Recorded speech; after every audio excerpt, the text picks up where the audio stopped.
In a world where there are too many comic books to keep up with, one podcast has the stones to bring you all of your comic book needs. Week by week. Book by book. One epic show. You are now tuned in to Nerd Church Radio.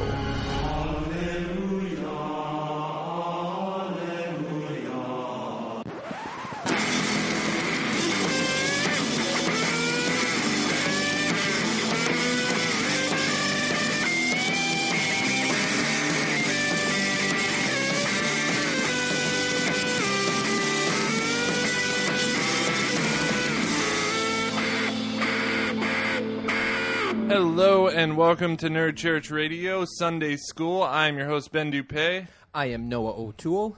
I'm Aaron Fisher. And I'm Ariel Dupay. And we are your Atlantean comic book overlords. And today we are going to be covering Aquaman on our Sunday School. Yes. Because why? I don't know. Because why? Aquaman is awesome. Okay, That's sure. a point you're going to have to prove. Yeah, I'm gonna take your word for it, I guess. Yeah, so we saw the Justice League trailer, I guess, and that maybe spurred a little bit of it. Oh, okay, we're good. We had some technical difficulties. Ariel doesn't know how to operate the pop filter. Yeah. No, we have Who ghosts. set this thing up? We have that'd be me. Yeah, that's my fault. Yeah. Gotcha. No, these pop filters are the worst. Okay, so we are going to be covering Aquaman because we saw the Justice League trailer, and that kind of spurred some interest, I guess, in Some Aquaman. discussion, yeah. Because it's a character that I really have never cared that much about. I guess not a lot of people care about him, but I care. I think I do. after doing a little bit of research, it's like people should care about it. Yeah. This is actually a pretty interesting character. Some pretty wacky Silver Age stuff. Yep. Like most characters have that really weird kind of stuff that writers did in the I don't know, maybe psychedelics were big in the 70s or 80s exactly. or something, I don't know, but yeah, so anyway, we are a spoiler podcast here at NCR, but I don't know, we're not going to be spoiling anything. I guess yeah, we're going to not be giving much. out a lot of information about Aquaman. So with that, we can kind of jump into some facts. Does anyone have anything they want to kind of start off with talking about the King of Atlantis? Should we start with his origins? Yeah. Yeah, his first Okay. appearance, he's been Yeah, he's around for a long time. He's a founder of the Justice League, Aaron. He actually founded, He or helped- he was a founding member? He's a Founding member. Okay. Yeah. I was gonna say. So don't give him too anyway, much credit. Yeah. pre-crisis. Well, unless you're talking just Justice League Detroit, and then Aquaman gets the credit because he is the sole founder of Justice League Detroit. And Detroit But that's News. Justice League Detroit. Right, I know. So- I know. That comes with an asterisk. Yeah, But anyway, yeah. and they are having a water problem. So. Yeah. So, originally Aquaman was the son of Tom Curry and his wife, Alana, I want to say. Yeah, Alana, Atlanta, whatever. Yeah. They lived in Amnesty Bay, and they were raised with his son and wife. When Aquaman was a teenager, he started developing all these powers, and his mom finally admitted to him that he was the king of Atlantis, pretty much, and that she was about to pass away, and he was going to take over. After 52, or after Crisis, things got a little weird. And that's like post-crisis into like the new 52. Yeah. Right? Yeah. Okay. So, his origin changed pretty dramatically after Crisis. His mother was still Atlanta, and she couldn't have a kid. So she went to this wizard named Atlan, and he blessed her with a baby. Well, her husband knew immediately that it wasn't his kid. So he threw him into a reef to die. And some dolphins picked him up. So, This is where it gets interesting. This is definitely where it gets a little weird. so the dolphins raised him, and When you're raised by wolves, you don't I know. say it's You the don't know anything ocean else. version of being raised by wolves. yeah, Yeah. You're a product of your environment. So he might have developed some romantic feelings for a fellow dolphin. Yeah. And that's when his dolphin mom was like, maybe you should go live with humans now. And Yeah. so he was adopted by Tom Curry after that. Yep. Who was a lighthouse keeper. Yeah. Yeah. Yep. So that's just kind of crazy. I don't really know what Her name was Nira. was Nira, Yeah. which like later his wife's name is Mira, Mira, yeah. in the comics. Have they ever brought his dolphin love back into the storyline? No, I didn't think no. about that. Interestingly enough, there's a supporting character named Dolphin Yeah. That was very big in the comics and was a romantic interest of Aquaman's for a little bit before she and Aqualad hooked up in another weird romantic. And is this like Oddball New thing, 52 or? No, this is like 80s, 70s, 80s, whatever. Okay, cool. Sorry about that. Having some technical stuff again. Yeah, the I don't know, man. The dolphin love interest thing that really doesn't help his case for stuff. But I don't know. What was that? 70s, 80s? I honestly don't know. I think Yeah, like 60s, 70s, pretty far. Silver Age. Yeah. It gets lonely in the ocean, man. Yeah, it does, man. You got nothing else to do. So You can't yeah. knock it if you know. So a couple facts about Aquaman. He can. This is crazy, but he can swim at a speed of about 50.7 miles per hour. They got it down to the 0.7, which I don't know. Okay, but he has launched himself 60 feet into the air from the water too, which is pretty cool, actually. He once helped support a burning 10-story building for several minutes until firefighters could evacuate everyone. Bullets bounce off him, leaving only scratches. Enhanced senses. His eyes are able to see in complete darkness. And he has a connection to unseen magical forces, which have given him several prophetic visions over the years. So he's like, I mean, I wouldn't say like Superman powerful by any means, but definitely like Shazam maybe level of powers. I think Shazam's right up there with Superman, if not above Superman, to be honest with you. But that notwithstanding, I mean, I put him up there with Wonder Woman as kind of both being, both have royal blood. They're kind of pair off each other a lot of times in the comics, which is kind of fun. But That's cool. But I mean, he's kind of a demigod in and of itself. With Atlan, is the spirit that he kind of, and of course, the Atlanteans are sort of extra dimensional a little bit. So it's kind of like the Amazons. They just are naturally stronger, faster. Develop the things they need to live in. Yeah. Underwater. Yeah, for hundreds sure. of feet underwater or whatever. But Now I have a question. Yeah. I was reading the encyclopedia, the DC encyclopedia, and looked up Aquaman. It stated that his hand, when he lost his hand, was eaten off by piranhas. Yeah, actually. How does the king of the ocean, the one who can control fish, get his hand eaten off by piranhas? So I have a story about that. So pre-New 52, Aquaman and Mira, his wife, had a son, right? And they named him Arthur Jr. The kid had... Aqua Baby. Yep, Aqua Baby. Aqua Boy, maybe? I don't know. Whatever. Yeah. And so... Well, he didn't make it to Aqua Boy. No, I guess not, yeah. Spoiler. Yeah. So the kid has powers and was the apple of Aquaman's eye. Black Manta took the kid hostage, and our Arthur wasn't able to save him in time. The loss of their child led Arthur's marriage dissolving with Mira and left his life for some time. So years later, the villain that kidnapped the kid forced Aquaman's hand into a river infested with piranha. Aquaman can communicate with fish, but he can't force them to his will, and his hand was ripped apart.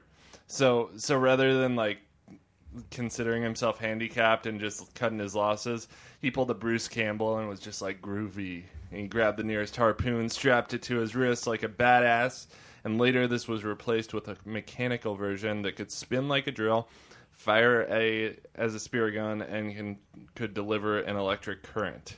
So He also had for a while, the Lady of the Lake gave him He had a water hand. a water hand. Yeah.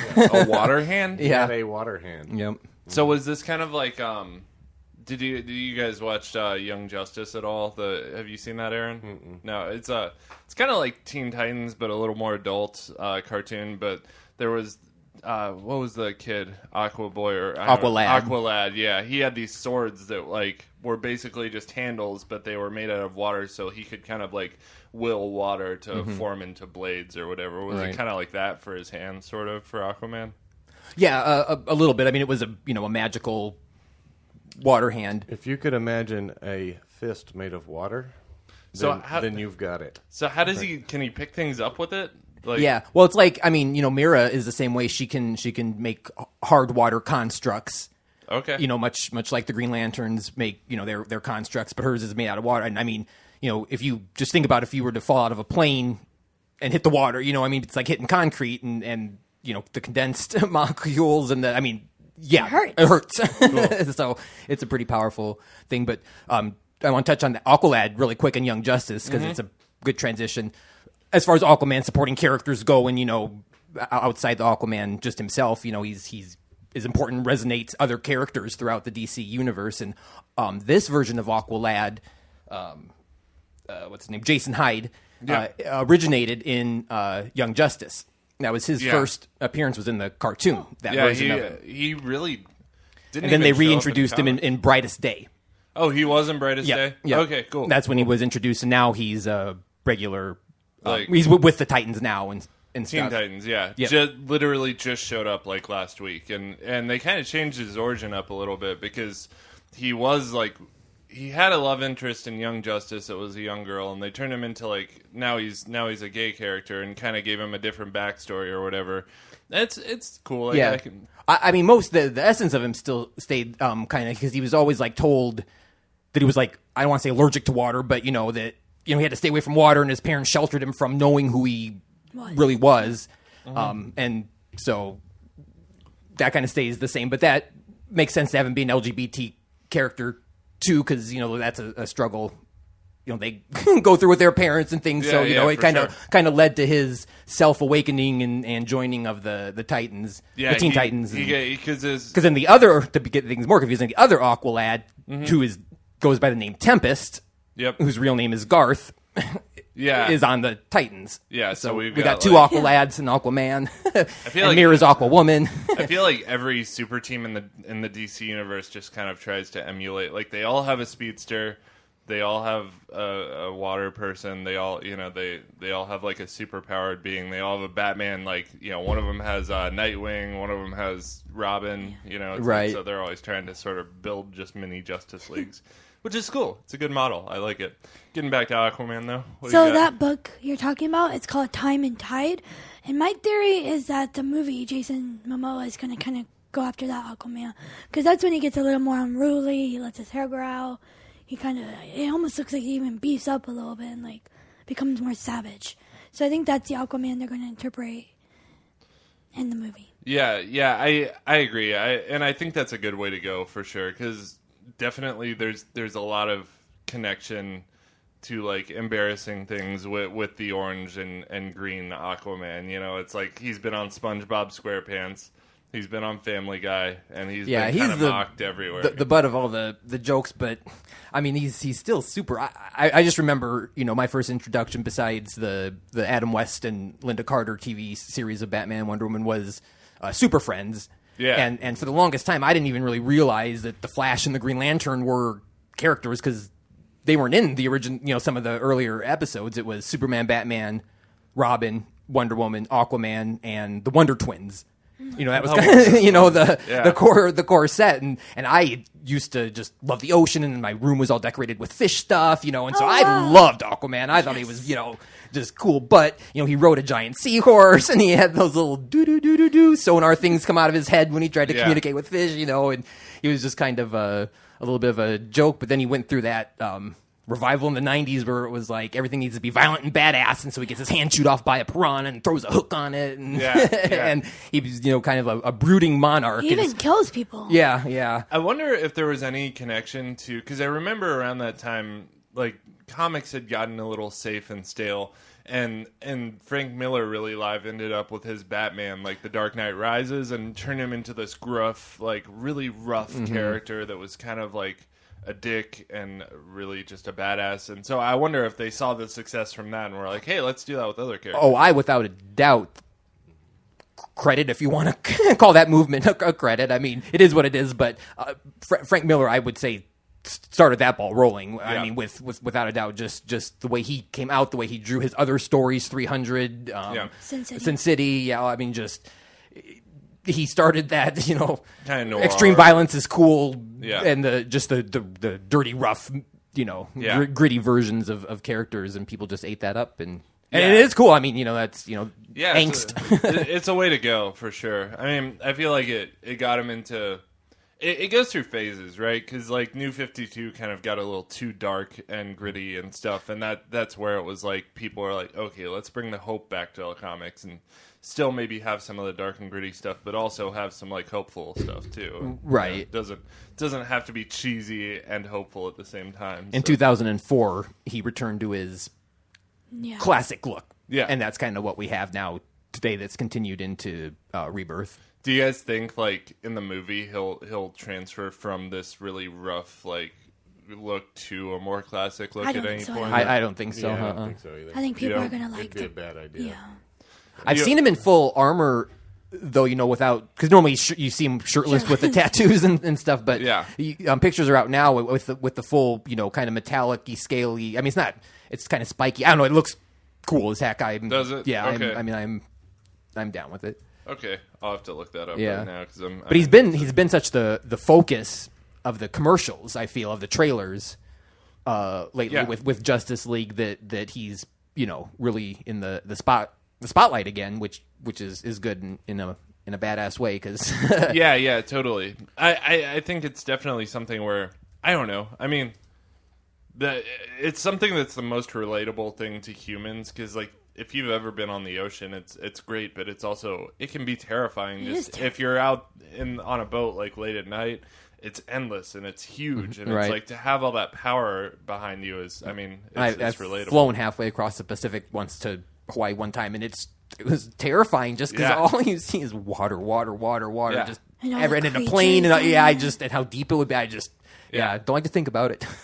You're surrounded by. And the Earth is covered with 71% water. Yeah. Think about that. I really like the stories where that kind of focuses a part of it because he's like he'll be like, you know, hey, I'm in charge of, you know, 75% of this planet, you know, so who should be in charge? Who's the ruler? You know, me, Aquaman.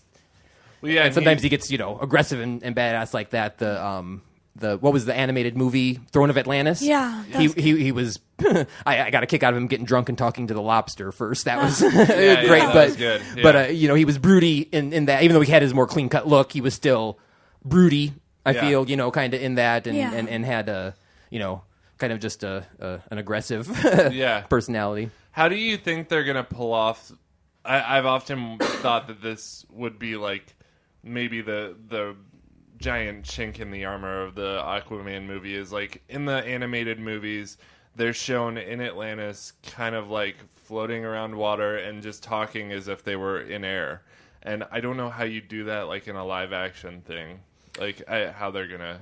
I've wondered that a lot myself. I'm not encouraged by the scene we saw of him in Batman versus Superman because it looked like he was holding his breath. Which was just a glaring, like, noticeable thing to me. Like he's supposed to be able to breathe underwater. I'm going to predict or guess that a lot of the movie, or a big chunk of it, as much as they can, will be on land. You know, because apparently he comes up on the King Tide. You know, so I'm sure, and the villains I think they revealed are going to be Black Manta, which, you know, is kind of his classic main villain. That's the one who killed Aqua Baby and, you know, ruined his life. And then his half brother Orm, Ocean Master, will also be in it. So I think most of the underwater things we'll see they'll probably stick to battles and you know, fast ships and things like that, and most of his dialogue will be on land. But, you know, it's got to be underwater too, so they have to show Atlantis. They have to, I mean, he's the king of Atlantis. Were you the one that wondered if it might be like in a bubble, like a dome or something? I had originally were we talking about thought that maybe you guys remember Star Wars Episode 1, where they went to like the Gungan city or whatever, like Jar Jar Binks' city, and it was like a bubble underwater that they entered, and it was air filled. Right. I thought that might be a good way to approach it, but that would kind of stray from the origin of the comics. But I feel like there are certain things that work in a comic, and there are certain things that don't work. Like, they work in a comic, they don't work in a movie. It's just format. Telepath. Like, in the cartoon, it was like the ding, ding, ding. Right. How are they going to do that? How are they going to... Because, I mean, obviously, you know, you can suspend your belief for a lot of, you know, Superman can fly, whatever you want, but when it comes to talking underwater, we all know that voices don't travel. You know, it's just no way, right? So I almost hope they'd go in the direction of some type of a telepathic type thing, but I guess we'll see it too. I kind of wonder if they'll do I was thinking telepath, where they'll look at each other and we'll hear their thoughts sort of talking to each other or whatever. Yeah. I don't know, Aaron. That would make sense. What do you think they could do on that? Well, I'm pretty sure they can do anything with CG and everything. So totally. Yeah, it'd be hard pressed to think that they couldn't do that. If they went to a straight telepathy thing, that might get kind of redundant, just people staring at each other and trying to make expressions and doing that kind of discussion underwater. So it would be kind of nice if they were to do some sort of talking, but they couldn't be doing it underwater, of course, and trying to act it out that way. So but the things they can do with CG, so I mean, just they'll figure it out. Yeah, I mean, in the trailer for Justice League, there are some quick cut scenes of like Mira, where it shows her kind of like you can see them moving underwater in the same way that they move in the cartoons, where they're kind of floating around underwater. And I don't know, man. Part of me thinks they may just have them talking and like to be like, it is what it is. Yeah. Here it's not because it's not the underwater aspect of it that the sound. It's the sound. It's the talking that's the thing that's gonna there's lots of. I mean, if they can do space, looking like you're floating in gravity and stuff. I'm sure filming actual, hair and all that stuff underwater is no problem. It's no problem. It's just how are they talking to each other? Yeah, I don't get it. Yeah. Do you think we'll see full blown Atlantis, or maybe like the outskirts of it? Or I think we'll see full blown Atlantis. We have to see full blown Atlantis. I mean, that's like the coolest part to me is like this secret underwater city that exists, full of Atlanteans, and. I don't know. Part of the thing that bothers me a little bit about the movie version of him is like he doesn't really carry himself like a king, I guess. Like the few words of dialogue we've heard have been like, "You dress like a bat." I dig it. Like I don't know. There's something kind of royal about him in the comics where he handles himself like in a presidential way, almost like just like a king would. So I hope they get that a little bit, But we'll see. I mean. Because that's been like the biggest thing for me is like he's the only member of the Justice League that's a king of a city. Yeah. I mean, like Well, didn't he reject his wanting to be a king at some point? Oh, he's given up his throne. His origin was his first appearance was in 1941. So he's been a king, not been a king, been a king, not been a king. I mean. Up and down for 70 years. So easily could be that he's off his king part. And I kind of almost wonder that if he's estranged a little bit from Mira, and but I will. This could be the first time they meet, too. It could be. Yeah, it could be. Yeah, because I guess we don't know if it's set before or after Justice League because we know she's in Justice League. Yeah. So, if they already know each other in Justice League, they could meet in Aquaman or. I think like they'll probably. I don't think they're ever gonna like. I think all the movies are gonna be kind of sequential, with the exception of Wonder Woman. But I do think we might get some like flashbacks, in it, and get to see him and Mira first meeting or whatever. Well, isn't it when Bruce Wayne comes and approaches him? They're in a bar. Yeah. Yep. Yeah. So I mean, he seems kind of estranged, and he's coming on the king tide and getting drunk, and not really wanting anything to do with anybody. Yeah, that's kind of how it seems to me, too. And that's kind of... I thought for a while that the Justice League movie is kind of going to follow... In the New 52, the very first Justice League was Justice League War, and it was Darkseid attacking Earth, and the Justice League coming together to save Earth. And at the end of that, I think the way it went, you'll have to correct me if I'm wrong, was like Justice League was being beaten, all hope was lost, and kind of like... I think Aquaman kind of showed up. I don't think that's exactly how Aquaman wasn't even in He wasn't even in it. Okay. Well, yeah, he was in the after credit. Oh, yeah. And then Throne of Atlantis came right after that. Right. And that's when Aquaman, they all kind of like rose up out of the ocean, were mad that so much destruction happened and just polluted their world, their underwater, their ocean, and so then they're pissed and they're coming up or was that Orm? I can't. No, that's or was it Aquaman? Yeah, Aquaman. Okay. Yeah, so I mean, I can see him kind of following that story a little bit, where like Aquaman's estranged, Darkseid's attacking. The Justice League comes together, but they can't really do it, and they need help from Aquaman because Aquaman's the next closest thing to Superman. So in the Justice League movie, run that by me again. So Aquaman's the next closest thing to Superman. And how is that? well, in the DC Justice League movies, so you've got Cinematic universe. in the cinematic universe, you've got Batman, which Who's powerless. He's a man. You've got the Flash, who's super fast, but he's also just a kid. And he's What about Wonder Woman? You got Wonder Woman, yeah, for sure. So who would win out of Wonder Woman and Aquaman? Wonder Woman. Well, Exactly. But- so how come are you on, going I to knew say? you were gonna say that. but that's kind of, I mean, her and Batman are already working together, and the two of them can't. So next to those two, they're trying to, their choices are, Aquaman, Flash, Yeah. Cyborg. So he's definitely the most powerful out of the ones, not already in the group. But Yeah. speaking of her, though, I love in the trailer where Batman tried to get Aquaman to join, and he goes back, and she's like, so did he, or so what did he say? He's like, I'll think about it. sort of yes, sort of no, and she's like, or no, she's like, did he join? And he's like, oh, more or less, and she's like, more or more or less, and he's like, more or less, and she's like, he said no, and he's like, yeah, he said no. Yeah. Yeah, I wonder how that's gonna go, man. This is I just remember saying before Batman v Superman came out, like, this movie has a lot to balance. Like, it has Wonder Woman, it has Batman, it has Superman. Now we know it has Doomsday, and like this movie has a lot of things to juggle, and I hope it does it right, and it didn't do it right. And so I'm hoping in this next movie it's like the same thing where it's like, man, this has new characters to introduce to us, and I'm hopeful. I'm very hopeful. Yeah, for me, the part you said about how he's carries himself like a king and stuff like that, I feel that's kind of the way he is 2004 up, since he got his, old look back and stuff like that. I think the constant, the version we're going to see is the 90s rougher one with, like we said, with the beard and things, but the personality, I think, is going to be straight out of Throne of Atlantis. That's what I think they're going to kind of base it mostly on. I think he's going to be a reluctant king at first, and he's going to really struggle with his identity, and he drinks because of it, and that's why he just goes to the bar and guzzles,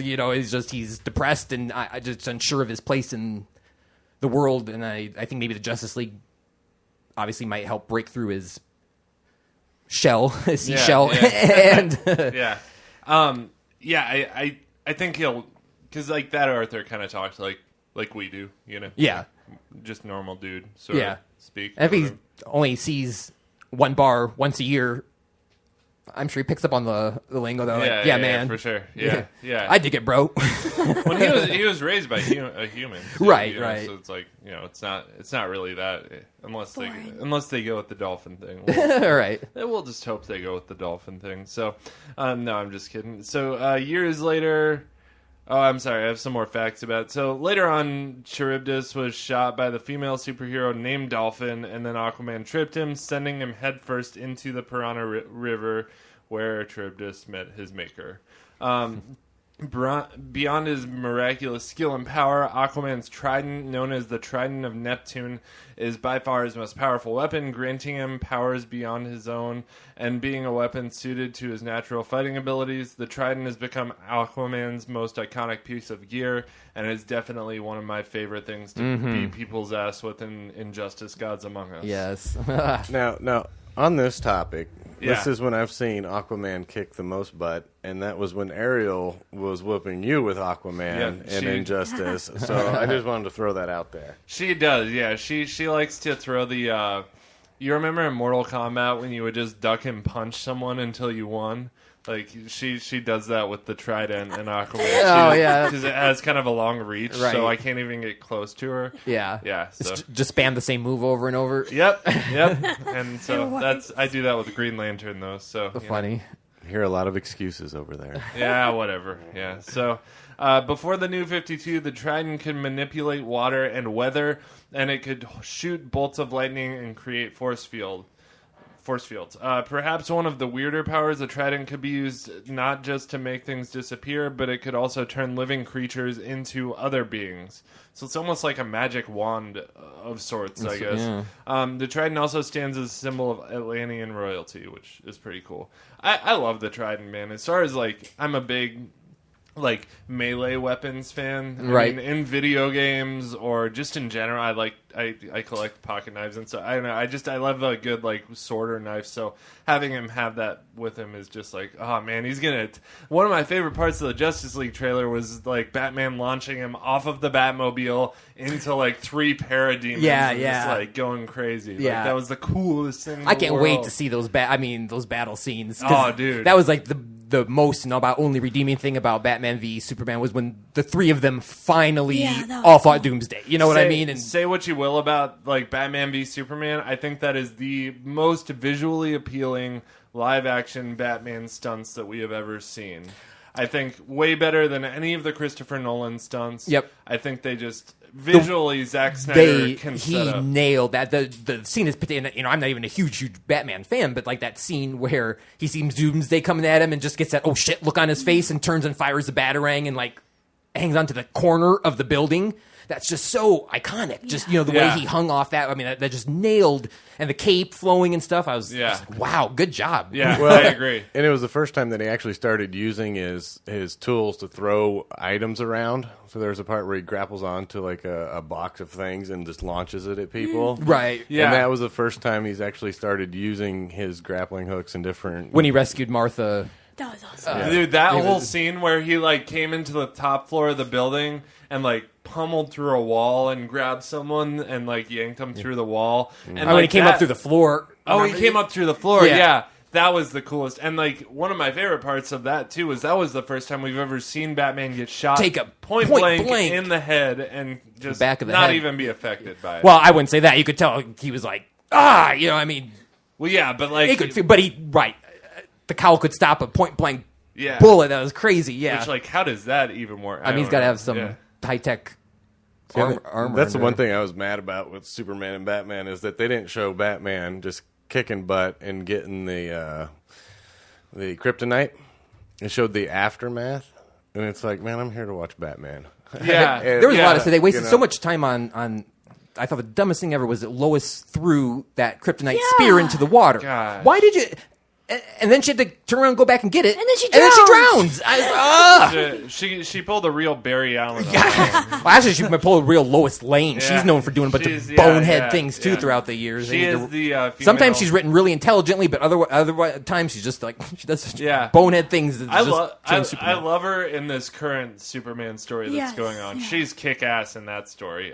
But yeah, sometimes she's a freaking yeah. If you had Superman always saving you, I'd be doing all kinds of crazy stuff too, though. So that's true. I don't know. Part of the Lois that I really want to see in the movies is like if you've read Death of Superman, you kind of see her bossing Superman around. I really like that aspect of it too, where she's like kind of she wears the pants in the relationship, quote unquote, right? Yeah, telling him what's what and stuff. Like that's kind of cool to me. Like this spunky Lois Lane who's like a go-getter reporter. Like I like the kind of like it reminds me of the Terry Hatcher version on the Superman TV series. Oh, okay. Yeah, I never. She was intelligent and spunky in that without.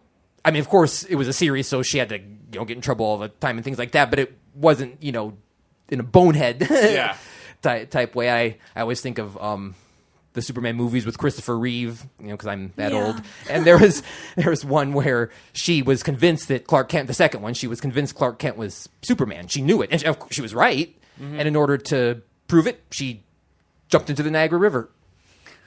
Yep. And he of course, moved his glasses and zapped a tree branch down so that she could, grab it and not drown or whatever, and ended up rescuing her without ever revealing, that he is Superman. She's like, oh God, I feel so stupid. That'd be funny if like, oh, come on, Margot Kidder, you were right. Ugh. Yeah, I know. I have heard that story before. That's a pretty iconic story, actually. It is, yeah. And I did kind of dig in Batman v Superman, where Lex Luthor is like, the only way I know for sure to get Superman is to put Lois Lane in danger or whatever, and pushes her off the building. Yeah. I hope they cast like the real, because that was Lex Luthor's son, Alexander Luthor. That was Alexander. So I hope at some point they cast a real Lex, because I don't think we'll. No. I don't think I almost hope they don't, and we move on to villains like Brainiac and Darkseid and some, God, man, give me Brainiac. Yeah. That would be cool. I want to see Brainiac or Bizarro. Like, yeah, I'd be down with Bizarro, of course. So cool. Yeah. So getting back to Aquaman, Ariel, do you have anything else on this dude? Yeah, so one thing that people get confused about is he cannot talk to fish. He uses his telepathic powers.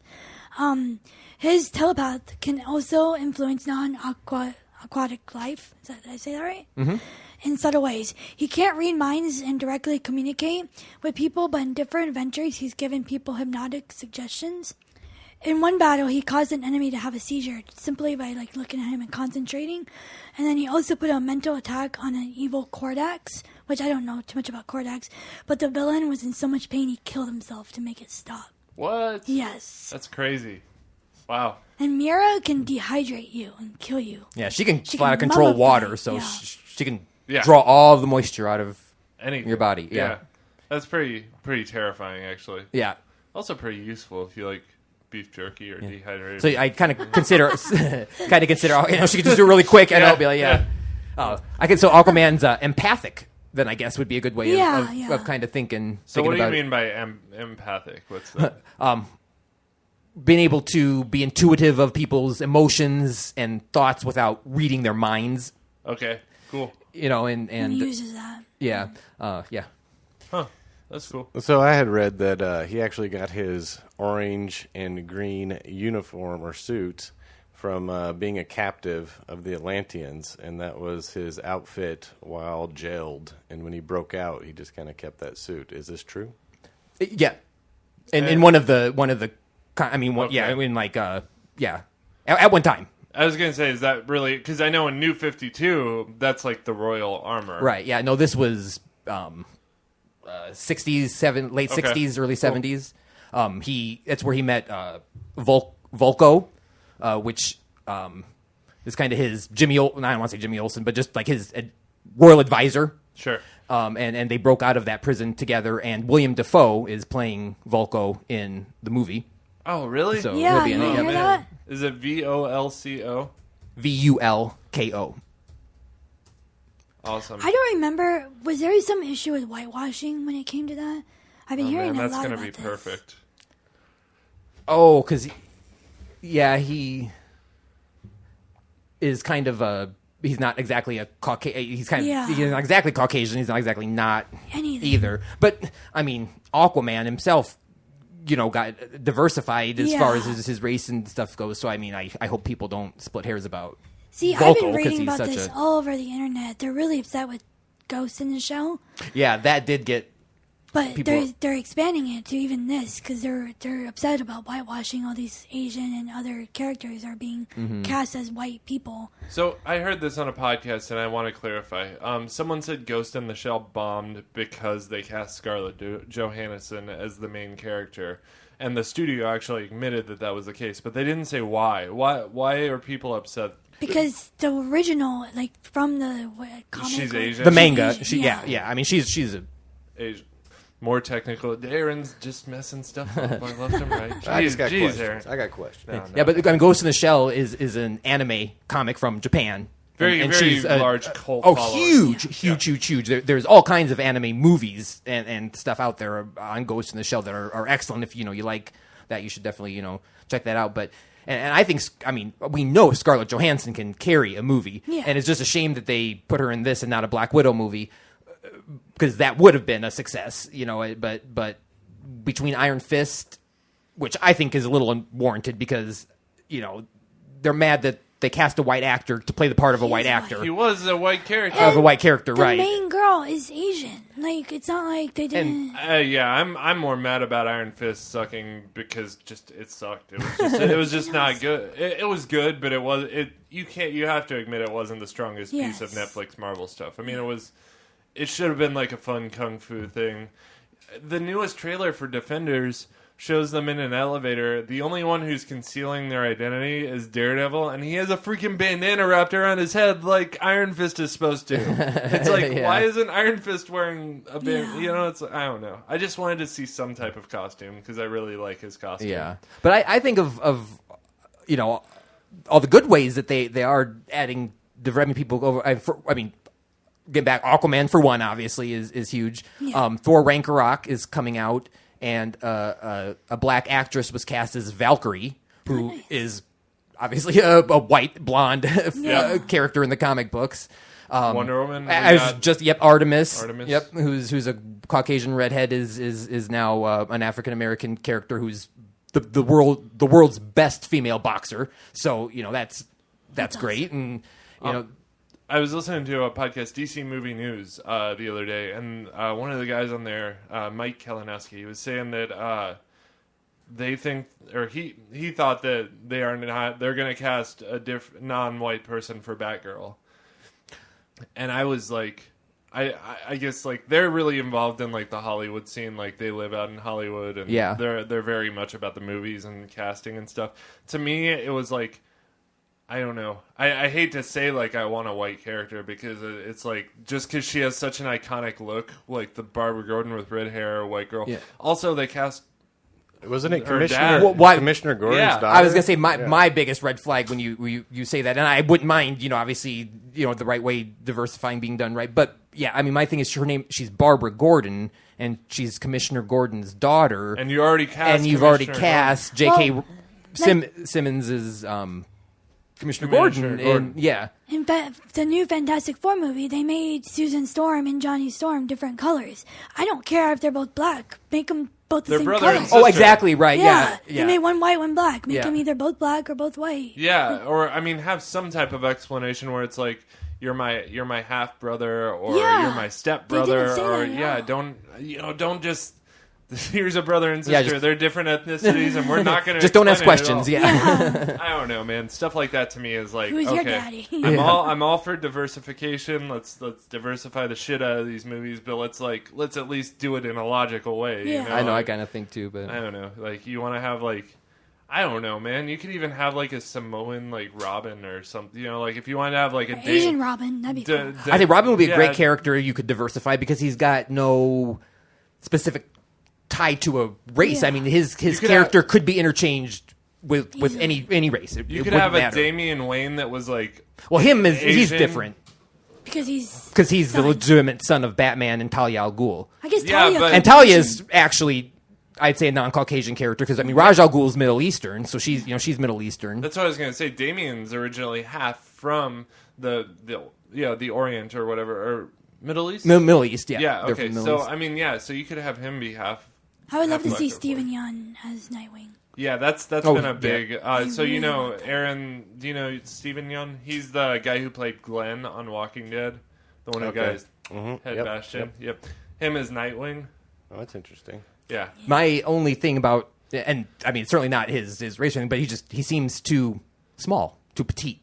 Yeah, I might be. I picture him, too short. Yeah, I hate to say that, but he seems too short. I just picture Nightwing kind of, tall and handsome and built like a gymnast, like an Olympian, pole vaulter. Definitely not my height, but I think like maybe 4 inches shorter than me. I Like, might maybe picture him at least 6 foot. tall. Yeah. Like I think not a giant like me or anything, but like Not definitely- Lurch. Yeah, not Lurch level, but close. I think Jason Todd could be a smaller person. Yeah, Yeah. oh, for sure. picture him Yep. as a small- I could do that. Yeah, absolutely. I love Red Hood. Yeah, me too. I love Red Hood and the Outlaws, dude. They're doing this cool thing in the comics, Aaron, right now where you know about Red Hood, right? Yeah. Yep. He was Robin. Joker killed him with a crowbar. Yep. So now Red Hood and the Outlaws, Red Hood is, they kind of made like a dark trinity where it's like Red Hood is the Batman of the group. Artemis is the Wonder Woman of the group, and Artemis, do you know about her? She's like she's an Amazon from the same place, from the Mascara, from where Wonder Woman is from, but she's redheaded and fiery as hell, and she just like she has a bad attitude, and she's not afraid to mess people up. And tell me if I'm getting this wrong now. Yep. And then they have Bizarro as their Superman. So it's like those three teaming up. So it's a pretty cool story actually, and the artwork's really cool too. So Instead of the odd couple, it's the odd trio. yeah, I love it. I love it when they do like a dark spin on Yeah. something that like a classic that we love. So we're getting way off topic here though. So but that's okay. Do we have anything else on Aquaman? Aquaman is actually a member of the United Nations. Did you know that? Nope, I did not. Yeah. Makes sense, though, He 'cause- represents Atlantis, and Yeah. it happened after a war, or a threat of a war, and he was like, I really want to be represented. That's one thing about Aquaman. He is so concerned with relationship between Atlantis and the U.S. to be good. And it's been a struggle for him his entire career because obviously they don't know each other, so they hate each other. Yeah, that's one thing that I really, I kind of enjoyed was in Rebirth. I have not been reading Aquaman as of late because the book has just gone down a little bit in quality. Or it did at a point for me go down in quality. Maybe it's picked back up since then, but it's been a couple months.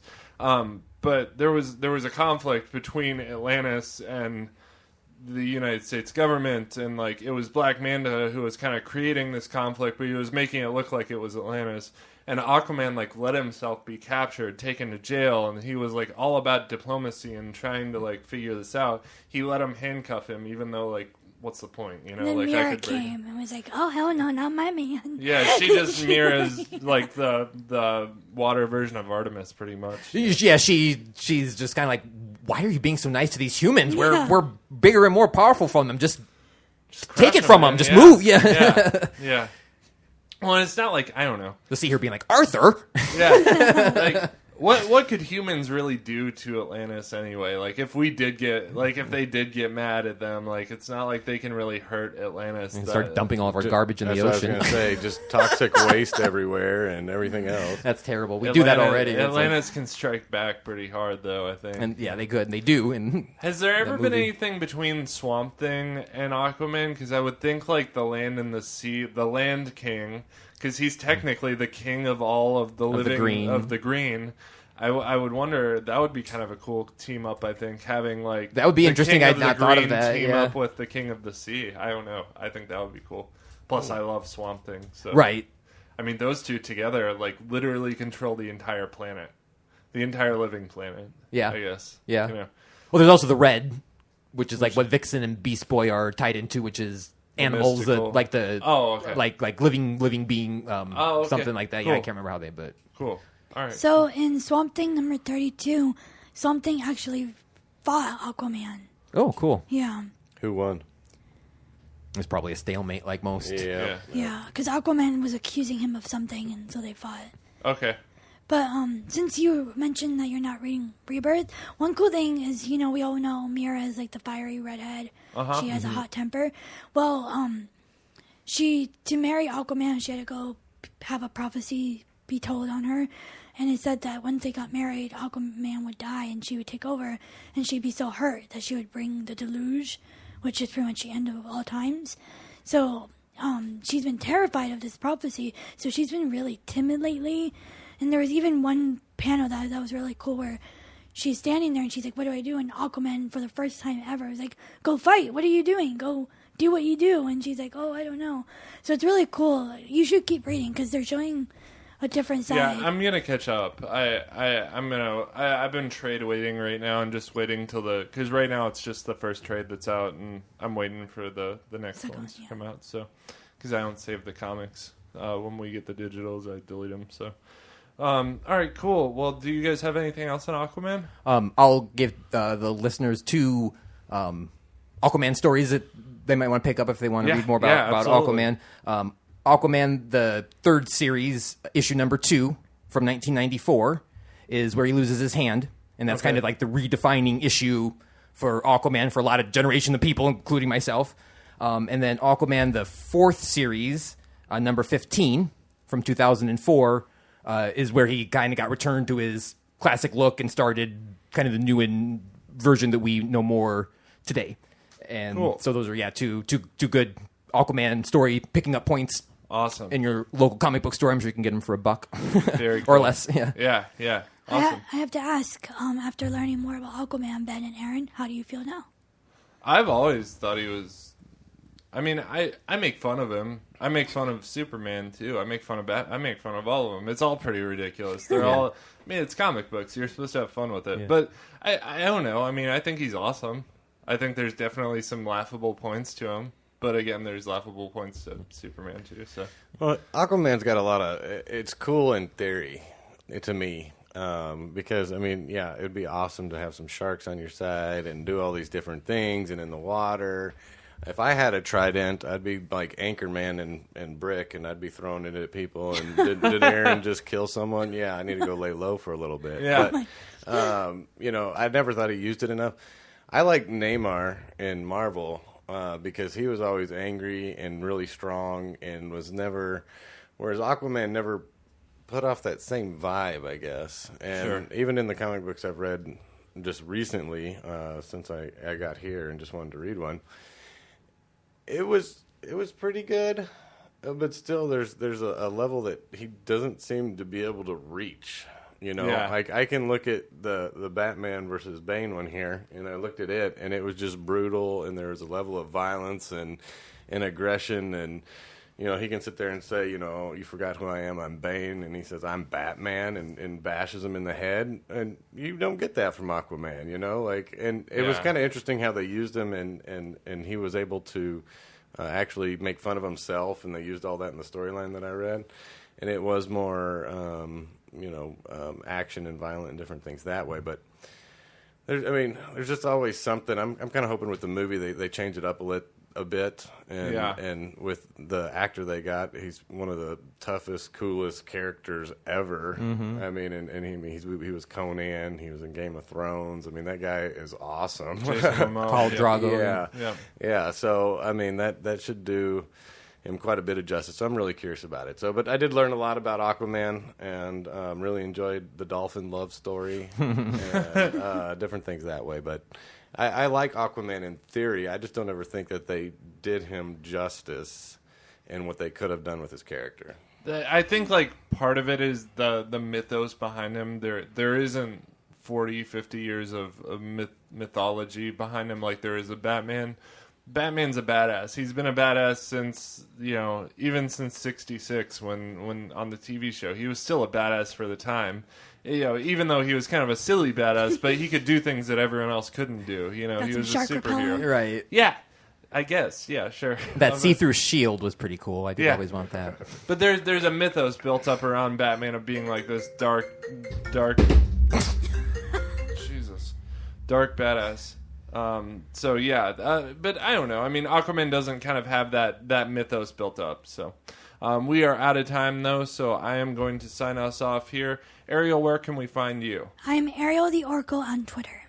All right, and Noah? Social media sites, Facebook and Twitter. Just search Noah O'Toole. And Aaron, do you have anything? You're not going to be able to find me. If I want to find you, I will.